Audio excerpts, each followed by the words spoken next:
des discussions vaines. Tu vois un couple fâché l'un contre l'autre. Tu dis, quel était le problème? Pasteur. Quand je dormais, il a allumé la lampe. Les couples, vous connaissez ce problème des lampes, non? Toi, tu aimes la lumière, elle n'aime pas la lumière. Toi, tu aimes le ventilateur, elle n'aime pas le ventilateur. Toi, tu aimes la climatisation, elle n'aime pas. Elle a allumé la lampe alors que j'étais dans un sommeil profond. Rien que ça.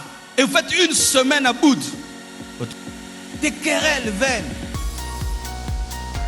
Et surtout les femmes, vous avez un don dans les querelles. Parce que Dieu vous a donné une vitesse labiale plus grande que la nôtre. Et tu poses seulement la question. La femme du groupe, boum, elle prend la parole. Le mari dit, oui chérie. Et puis tu poses la question au mari. La femme entre dans la question du mari. Non chérie, tu n'expliques pas bien. Elle prend encore. Mesdames, qu'est-ce que vous avez? Et la querelle ne s'arrête que lorsque un se tait, car on ne se querelle pas contre un mur. Si tu veux que la querelle cesse, tais-toi seulement. Que tu sois homme, que tu sois femme, celui qui comprend que c'est quelque chose de vain, par l'esprit, tu décides de te taire. La personne va parler. Mais si tu parles, tu vas encore envenimer la situation. Un bras de fer permanent. Qui va gagner? Qui aura raison? Je ne veux pas demander pardon. Si elle ne demande pas, moi aussi je ne pardonnerai pas. Si elle ne me salue pas, moi aussi je ne la salue pas. C'est elle qui va commencer. Moi je ne commence pas. Elle vient. Moi je ne viendrai pas. On verra qui gagnera. Entre nous deux, qui gagnera? L'orgueil empêche de présenter des excuses. L'orgueil empêche de demander pardon. L'orgueil empêche de reconnaître les qualités de l'autre. L'orgueil empêche de faire des compliments. L'orgueil empêche de s'humilier lorsqu'on a mal agi. Il y a des parents qui pensent qu'être méchant envers les enfants, ce n'est pas un péché. Il y a des parents, c'est rare d'entendre un père demander à Dieu pardon d'être un père mauvais et méchant envers ses enfants. C'est rare d'entendre une mère trouver qu'elle fait mal d'être méchante. Nous disons c'est la sévérité.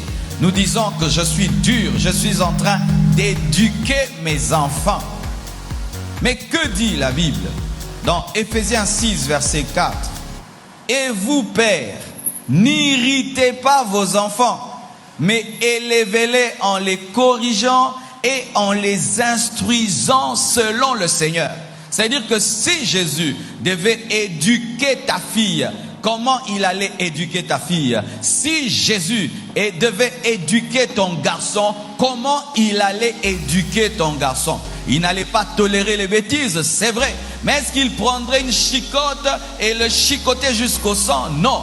Est-ce qu'il allait insulter ta fille? Non. Non. Selon le Seigneur. La Bible ne dit pas corrigez vos enfants seulement. Dirigez vos enfants. Non, mais la Bible ajoute selon le Seigneur. Parce que si la Bible n'ajoute pas selon le Seigneur, nous allons éduquer nos enfants selon le monde avec des punitions bizarres, des comportements bizarres, disant mon père m'a fait ça, moi aussi je vous ai fait ça. Est-ce que l'éducation que ton père t'a donnée a engendré un bon père? Un père qui ne cause pas avec ses enfants, un père qui bat ses filles, qui insulte ses enfants, et tu dis que tu as reçu une bonne éducation. Mentir à un enfant, va te laver et je vais te donner un bonbon. On dit que c'était seulement pour qu'il se lave. C'est un péché car tu as utilisé l'instrument de Satan pour éduquer ton enfant. Pourquoi tu lui dis pas seulement va te laver, c'est bien pour ta santé? On ajoute toujours des petits mensonges. Fais ceci, sinon le chat va te manger. Fais ceci, fais cela. Nous mentons aux enfants, nous mentons. Et l'éducation donnée aux enfants est fondée sur le mensonge. Et nous sommes étonnés que demain les enfants deviennent des menteurs alors que nous les éduquons avec des petits mensonges. Et c'est comme si quand seulement on entre dans le mariage, on regarde toujours qui est devant nous. Chérie, qui est devant nous? Qui a la télé qu'on n'a pas? Lui, il faut qu'on le dépasse. Qui a la voiture qu'on n'a pas? Lui, il faut qu'on l'achète. Qui a la maison qu'on n'a pas? Oui, il faut qu'on l'ait. Qui a les vêtements qu'on n'a pas? Nous aussi. Qui a ceci qu'on n'a pas? Lui. Qui voyage là, on ne va pas nous. Qui. Hey! Et vous voyez des gens, ils se battent dans la vie. Vous pensez qu'ils se battent dans la vie? Jalousie et jalousie et jalousie et jalousie. L'Ecclésiaste dit, j'ai observé l'homme et je me suis rendu compte que la plupart de ce que l'homme fait, c'est jalousie contre son frère. Jalousie contre son frère. Tu vois, il est en train de construire une maison. Tu penses qu'il construit une maison, il veut construire plus que l'autre. Tu le vois en train de bien s'habiller. Tu penses qu'il s'habille pour lui. Non, il doit s'habiller plus que l'autre. Il doit avoir ce que l'autre a. Tu penses qu'il achète une voiture parce qu'il veut une voiture. Il doit avoir ce que l'autre a. Jalousie et jalousie et jalousie. Et vous, ils font des réunions de jalousie. Ils viennent dans vos maisons et ils regardent quand ils vont rentrer. Tu as vu sa télévision? Oui, chérie, tu dois me l'acheter. Tu as vu la moquette? Chérie, je dois la voir. Un autre renard, le manque de prière et de méditation. 1 Thessaloniciens 5, verset 17. La Bible dit priez sans cesse. C'est un impératif. Prier, ce n'est pas une alternative. C'est un ordre. Il faut prier et sans cesse. Pas seulement à la fin de l'année, pas seulement à la Noël, pas seulement à la bonne année, pas seulement à la veille de fin d'année. Il faut prier sans cesse. Josué 1, verset 8. La Bible dit que ce livre de la loi ne s'éloigne point de ta bouche. Médite-le jour et nuit. Impératif. Un péché des couples. Les couples passent du temps devant la télévision mais ne passent pas du temps dans la prière. Et nous sommes étonnés de voir des puissants des ténèbres envahir nos maisons. On ne passe pas du temps devant la parole de Dieu, mais on passe le temps sur Facebook, sur WhatsApp. Et on est étonné de ne pas grandir dans la manifestation de notre héritage.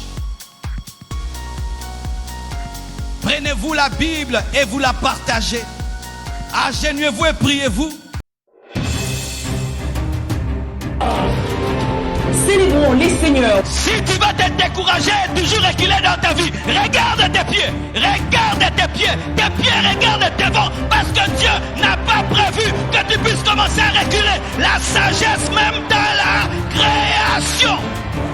Quand je connais mon identité en Christ, je dis que je ne vais pas fléchir devant la pauvreté, parce que le Dieu qui est en moi s'appelle Jéhovah Jireh, le Dieu qui pourvoit. Je ne vais pas fléchir devant les démons, devant les forces infernales, parce que le Dieu qui est en moi s'appelle Jéhovah Nissi, le Dieu de la victoire.